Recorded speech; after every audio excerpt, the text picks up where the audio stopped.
there's certainly some things that I came away with, but I'm more interested in what you took away from that press conference. So first, a completely credible witness. I mean, he struck me just watching him as someone who was just emoting everything he was feeling. It was completely genuine. He says he hadn't had a lot of contact with them since 2006. So he's in a somewhat limited ability to speak to their motive, but he did speculate that the motive was not an ideology and certainly not religion. It wasn't uniquely Chechen. It was more being, quote, he used the term repeatedly, being losers and hatred of those who were able to settle in to their new homeland, the United States. And he talked about how they must have been radicalized. Yeah, he claims not to know exactly, but he thinks what drives them is a feeling of disaffection with their home country, whereas he is completely the opposite end of the American dream. He's now an American patriot. Yeah, and frankly, this sense of disaffection, it's never the sole causal factor, but it is frequently seen in foreign nationals who come to the United States, don't fit in, or have issues at home or issues with their work life, and end up going down this road and becoming radicalized in one way or another. I'm just going to read from some of my notes, Richard, and I want you to respond to them. Came from Kyrgyzstan. We heard this morning from Interfax, the Russian news agency, that they'd come from Kazakhstan. If it's Kyrgyzstan and not Kazakhstan, what does that mean?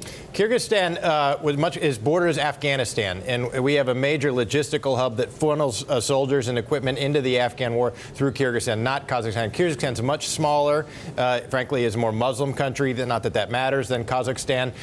And what it appears is these were a somewhat rootless group of two kids who, though ethnic Chechens, that's now, at least the uncle says this, he says they never lived in Chechnya. And the one was born in Uzbekistan, and then the next Slavic republic over is Kyrgyzstan, and then somehow they got to the United States. So in their early years, they were drifting around the southern fringes of the former Soviet Union. And what about the fact that he says anyway that they received asylum? Interesting, if he's right. I mean, if he's right, asylum is a particular immigration status. Coming from Kyrgyzstan, not sure how they got it, but maybe that they were Chechens and couldn't return home. Asylum is a case where the U.S. government believes you're being persecuted and can't go back to your home country, and therefore you are let in. The type of screening that the U.S.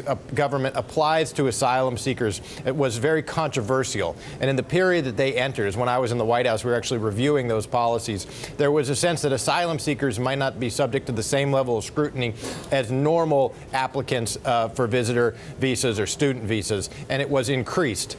We were worried, frankly, in the 2002-2003 period about the conditions under which we were granting asylum and to whom. So that may be consequential here as the full lineage of this case is developed. And going back to you, Peter Cook, our chief Washington correspondent, this gentleman, Ruslan Tsarni, the uncle of the suspected terrorist, says he has no idea how children born to his own brother could have possibly done this.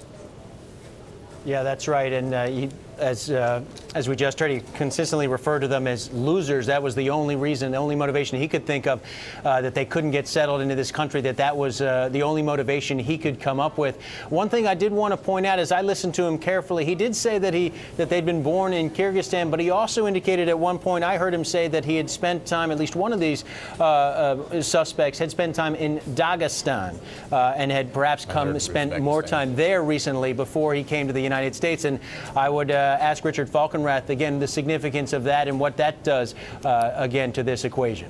Dagestan is the most ethnically diverse part of the former Soviet Union. No single group comprises more than 5 or 10% of the total population, and it's right next to Chechnya. It's between Chechnya and the Caspian Sea. And if they were refugees from the Chechen conflict in the early, late 1990s, that would be a logical place for the family to flee to. But frankly, it is itself a war-torn area, and it would make sense then to keep moving eastward into one of the other republics that presumably was more peaceful, Kyrgyzstan, before coming to the United States. So, Richard, let's go back to the question we tackled earlier. Now that we know a bit more about these two men, 26 years old, 19 years old, both brothers, ethnic Chechens who may not have spent any time in Chechnya, maybe in Kyrgyzstan, maybe in Uzbekistan, Dagestan, whatever the case may be.